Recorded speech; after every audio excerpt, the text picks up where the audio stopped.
This is Henry Truck with Equities.com. We're here at the 27th Annual Roth Conference in Laguna Beach. Joining me right now is Stephen Symes, CEO of Restorgenex Corp.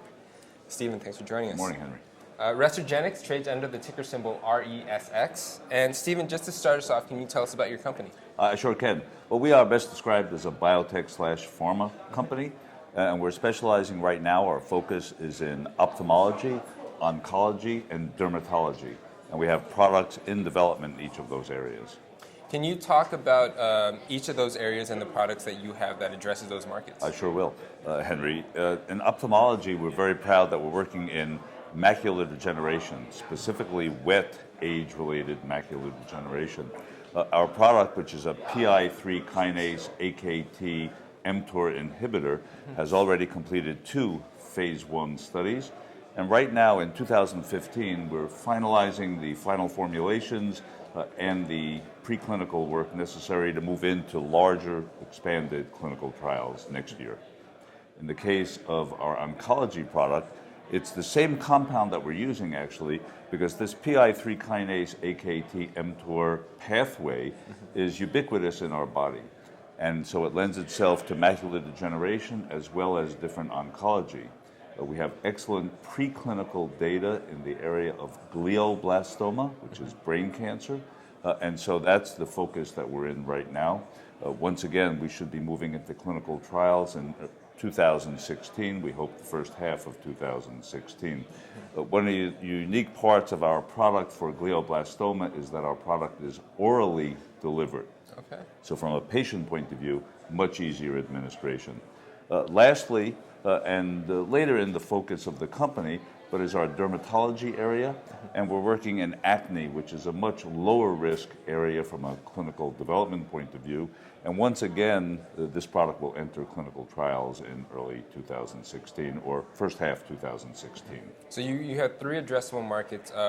In terms of the size and priorities, how would you rank them for the company? Well, I would rank them as I just spoke about them. Macular degeneration, primarily because we've already finished 2 phase 1 clinical trials of our product RES 529. The other is that it's a very large market. Macular degeneration, wet age-related macular degeneration, generates billions of dollars in sales, upwards of $4 to $6 billion on a worldwide basis. Turns out that 20 million people in the US and Europe have age-related wet macular degeneration. So this is a large existing market. The next is glioblastoma, and I would say the 2, macular degeneration and glioblastoma, are really equal in terms of our focus, because in glioblastoma there's really just no good treatment. Right. Glioblastoma is a cancer that takes patients very quickly. 6 months is the average survival from diagnosis. Even with aggressive therapy of the approved products, we only extend that to about 12 months. So that's a very important unmet clinical and medical need. In fact, in that area, we've already applied for and received orphan drug designation. Wow, okay. And so this is an area of importance to patients, physicians, as well as the FDA. Absolutely. And lastly, the acne area is an interesting one in that we often don't think about it. We think of it as a teenage disease, right. And yet many adults suffer from acne.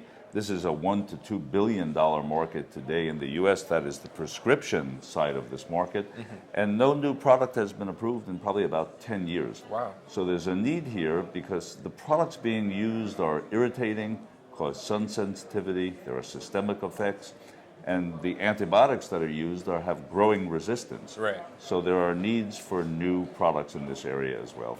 Right. So in terms of more specific timelines over the next year, maybe 2 years, what are some key milestones and dates for the people to watch for? Well, thank you for asking that, because this year really, as I've alluded to with each of the products, is really to finalize formulations and finalize the preclinical packages to enable us to move into those clinical trials. Right.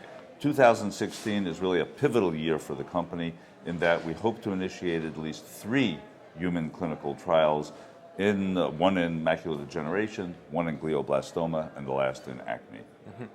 So this year is kind of allow you to set the table for a big year 2016.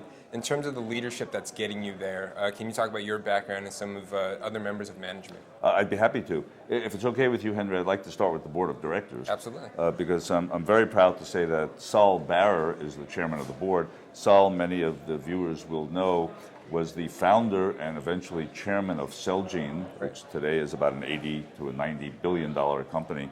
So that we are, and I'll go through some other people, but we are not only filled with experienced people who have been successful in the biotech and pharmaceutical area. So Saul is our chairman.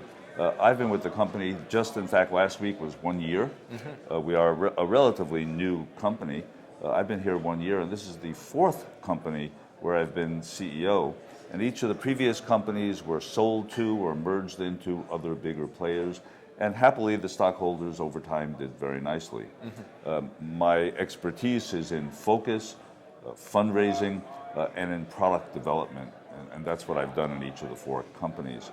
Our CFO is Phil Donnenberg.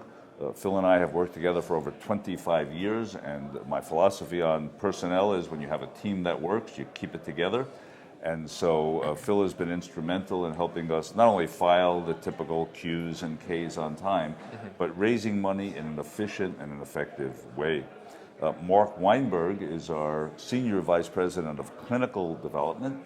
Mark is an MD by training, comes to us from Astellas, but has been in the pharmaceutical business in the Chicago area for the last 15 years.